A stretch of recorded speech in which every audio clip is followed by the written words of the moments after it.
What will Camino de Santiago be like in 2025? Well, nobody knows because nobody can see the future. I can see in your future tomorrow, yes, tomorrow.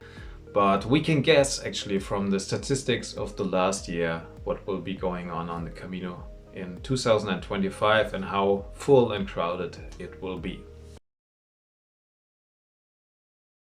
Yeah, welcome to this video. I'm Chris, I'm from Germany. I love hiking and I love hiking the Camino del Norte. And I've been blogging about this and publishing some ebooks and online courses as well, and you can find them in the video description. But in this video I want to focus on a topic of this year, 2025, if you're actually planning to do the Camino in this year, what you can expect, how full it will be on the Camino routes in Spain and Portugal, and what you really should know. And from my experience, I've been following the Camino for a lot of years now, since my first travel in 2014 actually, 10 years ago. From my experience, the best way to guess the future is to look back on actual statistics of the last year. And you can do this. Everybody can visit the website of the Pilgrim office in Santiago and check out the actual real statistics. And I did this, I took a look at the statistics and I'm gonna give you my conclusions. And the first thing which we can actually see analyzing the statistics from 2024 is that there was a new record broken. So again, more people went on the Camino Santiago last year, finished it and were standing in front of the cathedral in Santiago. And we are almost at 500,000 people now. So in 2024, almost 500,000 people walked the Camino de Santiago, and it was around 50,000 more than 1 year before in 2023. And if we go back further years, we can see there's a trend, like more and more people are walking on the Camino. So I would suggest that this year, 2025, and next year, 2026, will be also a little bit increasing, a little bit more people, and 2027 as well, because then there is a holy year, and then that means that probably even more people will come. So be expected that, be prepared and expect that there are a lot of pilgrims on the Camino de Santiago, and don't be too surprised about this. The next thing we can actually conclude if we analyze the statistics is that the most popular route is the French way, the Camino Francés, Way of St. James, however you want to call it, with 47% of people choosing this route. But what is important, and if you just take a look for 2 seconds, you don't probably get it, but if you take a deeper look, you will see that a lot of the people who walk the French way, they don't do the whole French way from Saint-Jean-Pied-de-Port to Santiago. No, they actually just do the last 100 kilometers from Sarria to Santiago. So, and this is quite a big number. So if you check this out, you're really surprised. And this means like the 700 kilometers before, between Saint-Jean-Pied and Sarria, they are not that crowded, you know.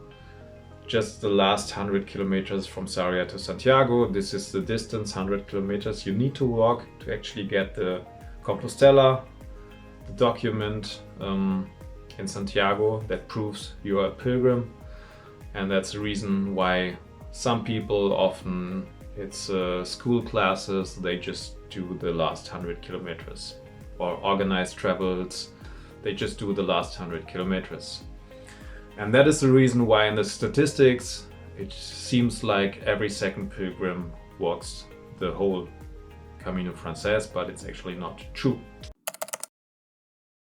So let's come to the next point, analyzing what will be going on in 2025 on the Camino Santiago probably. If we look at the statistics, we can see that the Portuguese route, the Portuguese way from Porto to Santiago, has become more popular over the last years. And in the last year, actually 34% decided to walk the Portuguese way, either the central way or the coastal route.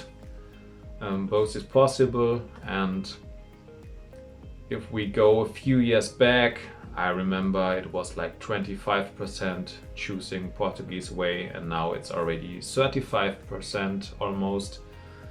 So I guess in the next 1 or 2 or 3 years, the Portuguese way will become even more popular, mostly because of the coastal route, Camino Portuguese de la Costa, because a lot of people just love the ocean, and it's a short way. You can do it in 2 weeks. You don't have to get 5 or 6 weeks holidays in a row to finish. And also the stages are not that difficult. These are all reasons why the Portuguese way has become so popular in the last year. So from my opinion, I would guess in the next 2 and 3 years, the Portuguese route will become even more popular, especially the coastal route.